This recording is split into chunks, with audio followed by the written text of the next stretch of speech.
Hey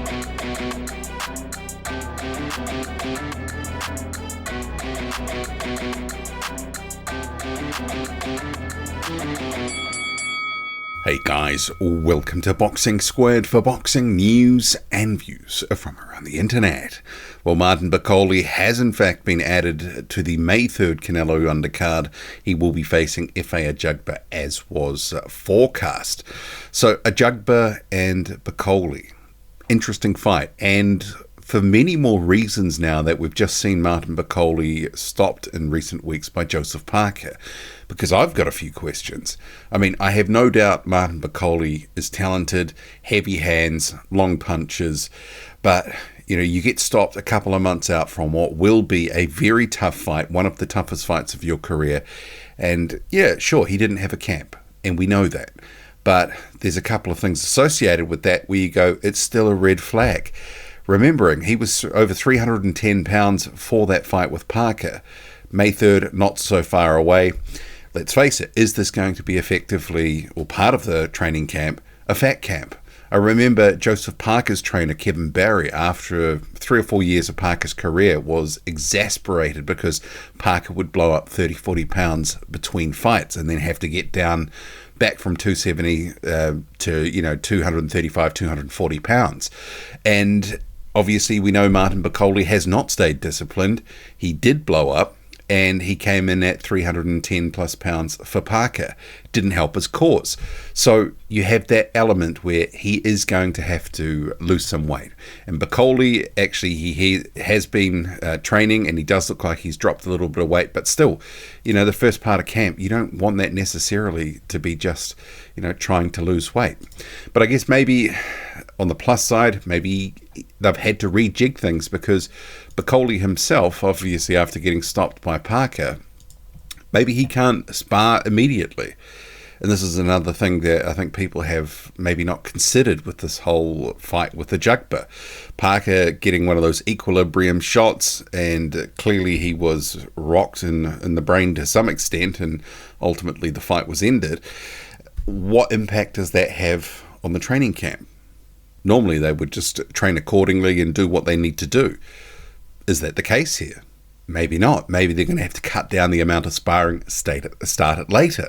That is something you have to consider. But I guess the other thing as well, and with EFE AJAGBA being about the same height as Martin Bakole and a slightly longer reach and good power in his hands as well, you have to ask the question with EFE AJAGBA, what's going to happen if he drops a couple of shots on Martin Bakole and Bakole is shaken up? Is Bakole going to fight through that?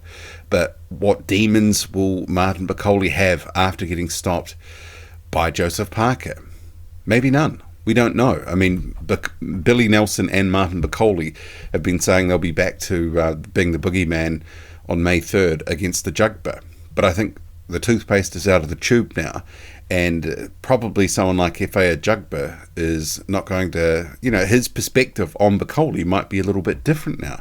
Maybe he will be a bit more confident as a result of seeing what Joseph Parker did. Remembering Parker has not been historically noted as one of the bigger punchers in the heavyweight division, and he was able to land on Martin Bakole and hurt him, and ultimately he got the stoppage, and relatively early in that fight.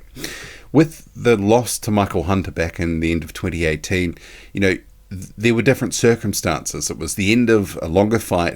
Bakole got injured in that fight with a shoulder or rotator cuff, something like that. So he was a little bit of a sitting duck later in that fight. But, it was a different story for this other one. And while people might say, oh, well, no camp, he wasn't prepared for that fight with Parker, he took it. And you have to ask, what sort of damage did he sustain, both mentally and physically? And he is looking in better condition. You can see from the Billy Nelson, no thank you. So what version of Martin Bakole are we to expect? I kind of am starting to lean towards EFE AJAGBA a little bit. I mean, ahead of that, if Bakole had not fought Parker, he'd had a full camp, he hadn't sustained any damage. I mean, who knows what psychological impacts from that fight, from that loss.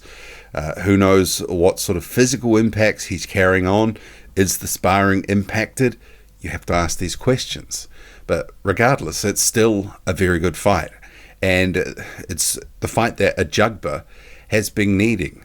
You know, he has been looking for a big fight, and he has had one of the better runs in the past couple of years in the heavyweight division, and he's been improving on the job and getting better, working on his craft. And we know that he can be a little bit stiff, but he can punch, and he does have a motor, and he can throw a lot of shots.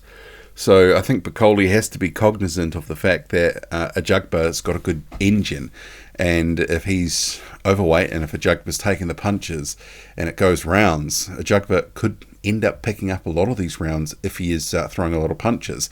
I do wonder though if Ajagba should be keeping it long, because I think the thing is, when Bakole's fighting up close, especially, we saw against Jared Anderson, those short punches, those little uppercuts, they are brutal. He doesn't need to put a lot on them for them to be devastating. But I like the fight.